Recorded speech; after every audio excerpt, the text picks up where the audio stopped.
స్త్రీ శక్తి పథకం వచ్చిన తర్వాత బస్సుల్లో మహిళల ప్రయాణాలు కూడా ఎక్కువయ్యాయి. అత్యధికంగా మహిళలే బస్సుల్లో ప్రయాణం చేస్తున్న పరిస్థితి మనం గమనించవచ్చు. ఇది కరకట్ట అవనిగడ్డ ఇటు మోపిదేవి వైపు వెళ్లేటటువంటి బస్సు. ఈరోజు సహజంగా మోపిదేవి ఆలయం దర్శనానికి అయితే ఎక్కువ మంది ప్రయాణం చేస్తూ ఉంటారు. అటువంటి పరిస్థితుల్లో మహిళలు ఎక్కువగా ఈ పథకాన్ని వినియోగించుకుంటున్న పరిస్థితి అయితే ఉంది. అమ్మ చెప్పండి, స్త్రీ శక్తి పథకం వచ్చిన తర్వాత ఎలా ఉంది, సౌకర్యం ఎలా ఉంది? సూపర్ గా ఉంది. సూపర్ గా ఉందా? సూపర్ అసలు నేను చెప్పక్కర్లా. రెగ్యులర్ గా వెళ్తూ ఉంటారు మీరు? రెగ్యులర్ గా వెళ్తామండి, ఎప్పుడప్పుడు వెళ్తాం. రెగ్యులర్ గా వెళ్తాము, అప్పుడప్పుడు వెళ్తుంటాము. బాగుంది, చక్కగా చాలా ఉపయోగకరంగా ఉంది. బాగా ఎలా ఉంది స్త్రీ శక్తి పథకం వచ్చాక? బాగుంది, బాగా పరిపాలన బాగుందా? బాగుంది. సో అది చాలా బాగుందట. ఈ అవకాశం వాడుకోవడం.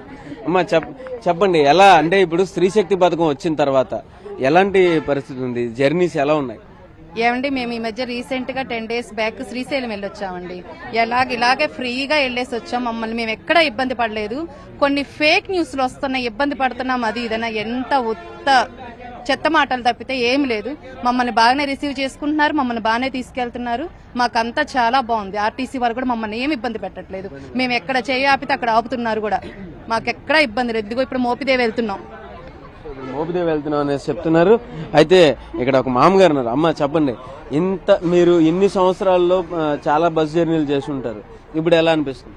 ఇదే ఫస్ట్ టైం నేను రావటం. ఎలా అనిపిస్తుంది? బాగుందా? ఫ్రీ జర్నీ అంటే మీరు మీ వాళ్ళ ఇళ్ళకి ఇప్పుడు ఈజీగా వెళ్ళిపోతున్నారా? వెళ్ళిపోతున్నారు.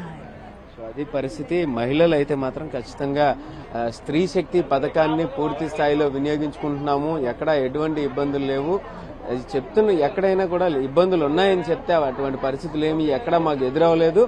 పూర్తిగా స్త్రీ శక్తి పథకాన్ని పూర్తి స్థాయిలో వినియోగించుకుంటున్నామైతే మహిళలు చెప్తున్నారు. కెమెరా పర్సన్ లక్ష్మణ్తో రామ్, ఎన్టీవీ, విజయవాడ నుంచి.